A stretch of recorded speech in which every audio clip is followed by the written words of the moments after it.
미국 이스라엘과 이란의 전쟁이 18일째 계속되는 가운데 이스라엘군은 이란과 레바논에서 동시다발적 공세를 펴고 있습니다. 호르무즈 해협 봉쇄를 이어가고 있는 이란은 우회 원유 수출 통로인 푸자이라 항구에 대한 타격을 계속했습니다. 네, 지금부터는 중동에 나가 있는 YTN 특파원들 연결해 현지 상황 들어보겠습니다. 먼저 조수연 특파원, 지금 어디에 나가 있습니까? 네, 저는 지금 이스라엘과 국경을 맞댄 요르단 암만에 와 있습니다.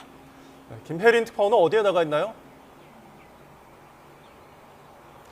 네, 저는 지금 호르무즈 해협 인근 오만 무스카트에 나와 있습니다. 네, 먼저 전황부터 살펴보겠습니다. 조수연 특파원, 전쟁이 벌써 3주차에 접어들었는데 중동 곳곳에서 이란의 공격이 끊이질 않고 있다고요. 네, 그렇습니다. 이 시각 현재 중동 각국이 이란의 미사일과 드론 위협에 대응하고 있습니다.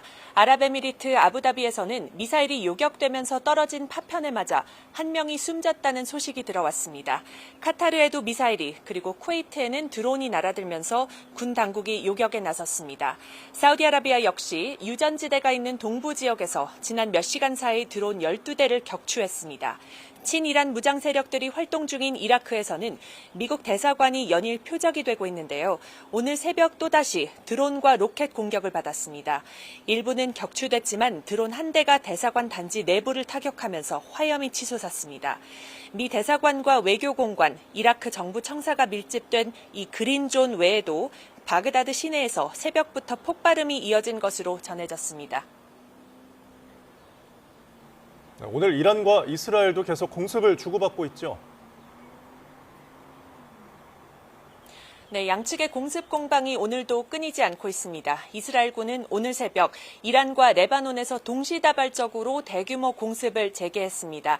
테헤란의 이란 정권 기반 시설, 그리고 레바논 남부 베이루트에서 친이란 무장 정파 헤즈볼라 시설들을 타격하고 있습니다. 비슷한 시각 이란도 이스라엘을 향해 미사일을 발사했습니다. 이에 따라 텔라비브를 비롯한 이스라엘 중부에서 공습 사이렌이 울려 퍼졌습니다. 네, 그런가 하면 이스라엘은 레바논에서 지상전을 본격화하는 양상이라고요. 네, 그렇습니다. 이스라엘이 개전 이후 처음으로 헤즈볼라 거점인 레바논 남부에서 지상전을 개시했습니다. 오늘 오전 공습으로 현재까지 11명이 숨진 가운데 이스라엘군은 현지 주민들에게 대피하라고 경고한 뒤에 레바논 남부의 한 건물을 추가로 타격했습니다. 이스라엘군은 이번 작전이 광범위한 방어 활동의 일환이라면서 이스라엘 북부 주민의 안전 조치를 마련하고 테러리스트 기반을 해체하기 위한 것이라고 설명했습니다. 이스라엘 언론들은 수천 명의 병력으로 구성된 이스라엘군 3개 사단이 현재 레바논 남부에서 작전 중이고 며칠 내로 2개 사단이 추가로 투입될 예정이라고 보도했습니다. 헤즈볼라도 작전 확대 움직임을 보이고 있습니다. 정예부대 소속 전투원 수백 명을 동원했고 하루에 수백 발의 로켓을 발사하고 있는 것으로 전해졌습니다. 미국과 이란이 물밑에서 대화를 시작한 것으로 알려졌지만 이란과 이스라엘 양측 모두 장기전에도 대비하고 있는데요. 특히 레바논 지상전이 오랜 시간 이어질 수 있다는 전망도 나오고 있습니다. 호르무즈 해협 상황도 알아보겠습니다. 김혜린 특파원, 아랍에미리트의 푸자이라 산업단지가 또 공격을 받았다고요? 네, 아랍에미리트의 푸자이라 항구가 또 드론 공격을 받았습니다. 이란의 공격으로 추정됩니다. 로이터에 따르면 오늘 오전 아랍에미리트 푸자이라 산업단지를 정체불명의 드론이 타격해 화재가 발생했습니다. 아랍에미리트 당국은 이란 드론과 미사일 위협을 이유로 새벽 한때 2시간 동안 영공을 폐쇄했다가 다시 열었습니다. 푸자이라 항구는 어제도 이란의 드론 공격을 받았습니다. 이보다 이틀 전엔 이란의 드론 공격으로 불이 나 석유 선적 작업을 중단했다가 주말 동안 작업을 재개한 상태였습니다. 영국 해사무역기구는 오늘 미확인 발사체가 푸자이라 동쪽 해상에 정박 중이던 유조선을 공격했다고 전하기도 했습니다. 미국이 이란의 최대 원유 수출 기지인 하르그 섬 내 군사시설을 타격하자 이란이 푸자이라 항구에 대한 보복 공격을 계속하고 있는 겁니다. 푸자이라 항구는 이란이 봉쇄하고 있는 호르무즈 해협 바깥에 있습니다. 이 해협을 우회해서 원유와 석유 제품을 수출할 수 있는 통로입니다. 이란 입장에선 호르무즈 해협 봉쇄 효과를 반감시킬 수 있는 곳이기 때문에 전략적 타격을 가하고 있는 것으로 해석됩니다. 네, 그럼 지금 호르무즈 해협 통항 상황은 어떻습니까? 네, 최근 이란은 호르무즈 해협 선별 통제를 본격화했습니다. 로이터 통신은 오늘 파키스탄 유조선 한 척이 호르무즈 해협을 통과했다고 보도했습니다. 앞서 튀르키예에 이어 인도 역시 해협을 지나갔고 중국과 유럽 국가들도 이란과 개별 협상을 시작했거나 요청한 것으로 알려졌습니다. 이란은 미국 편에 서지 않는 국가에 물길을 열어주겠다는 메시지를 노골적으로 던지고 있는 겁니다. 조현 외교부 장관은 미국 정부가 공식적으로 파병 요청을 해왔는지에 대해서 공개하기가 어렵다고 밝혔습니다. 조 장관은 국회 외통위에서 미국으로부터 공식적으로든 비공식적으로든 파병 요청이 있었느냐는 의원들의 질의에 요청이라고 할 수도 있고 안 할 수도 있다며 모호하게 답변을 했습니다. 그러면서 지금은 답변하기가 곤란하다며 한미 간 다양한 채널을 통해 긴밀하게 소통하고 있다고만 말했습니다. 또 우리 해군 함정을 파견할 경우 파병에 해당하는지에 대해서도 임무에 따라 달라질 수 있다며 즉답을 피했습니다. 3월 말로 예정됐던 미국 트럼프 대통령의 방중이 결국 이란 전쟁의 유탄을 맞았습니다. 전시의 자리를 비울 수 없으니 방중을 한 달 정도 미루자는 건데 중국의 대답은 무엇일까요? 중국 현지 연결해서 알아보겠습니다. 강정규 특파원. 네, 베이징입니다.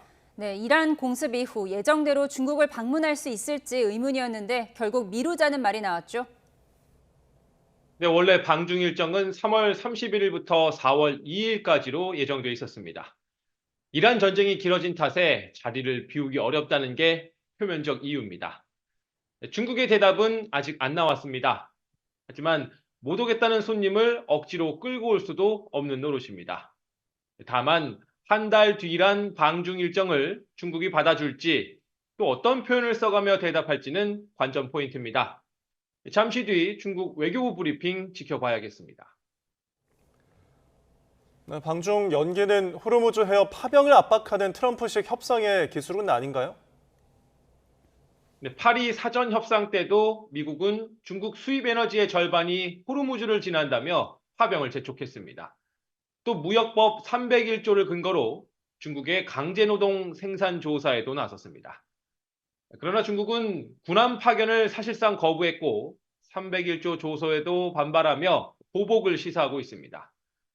앞서 관세 전쟁에서 중국의 판전패인을 당한 트럼프, 11월 중간 선거를 앞두고 전리품 확보가 절실한데요. 그러나 이란 전쟁은 장기화 조짐을 보이고 있고 상호 관세 무효 판결로 협상 지렛대도 사라진 상태입니다. 이대로는 불리하니 일단 시간을 벌어볼 필요가 있다는 게 협상의 달인 트럼프의 계산으로 보입니다. 지금까지 베이징에서 YTN 강정규입니다. 치솟은 국제유가에 다음 달 국제선 유류 할증료가 3배로 뛰면서 여행객들 부담이 커지는 모습입니다. 공습으로 두바이에서 인천으로 오는 항공편이 취소가 되는 등 중동 일대를 오가는 여객편이나 화물 항공편 결항이 이어지고 있습니다. 인천공항에 나가 있는 추 기자 연결해 보겠습니다. 정현우 기자. 네, 인천국제공항에 나와 있습니다. 네, 국제선 탑승객들의 유류 할증료가 다음 달 3배로 오르는 건데 그럼 소비자 부담이 어느 정도로 커지는 거죠? 네, 중동 사태 이전 싱가포르 항공료 평균값을 기준으로 책정된 대한항공의 3월 유류 할증료는 6단계에 해당했습니다. 여기서 이것이 계속해서 석유 가격이 오르면서 싱가포르 항공유 가격이 올라가면서 이 단계가 12단계가 올라가면서 전체 18단계까지 올라가며 이렇게 유류 할증료가 늘어난 겁니다. 네, 일단 이에 따라 4월부터 왕복 기준 유류 할증료는 최소 84,000원에서 606,000원입니다. 3월에는 후쿠오카 등 짧은 노선은 할증료가 27,000원, 뉴욕처럼 최장 거리는 198,000원이 붙었지만 이게 3배로 껑충 뛰게 된 겁니다. 아시아나 국제선도 4월부터 유류 할증료가 3배 이상 오르고 다른 저비용 항공사들 역시 계속해서 관련 공지들을 올리고 있습니다. 급상승한 유류 할증료가 4월부터 적용돼 미리 표를 사둬야 하느냐는 반응도 나오는 거죠?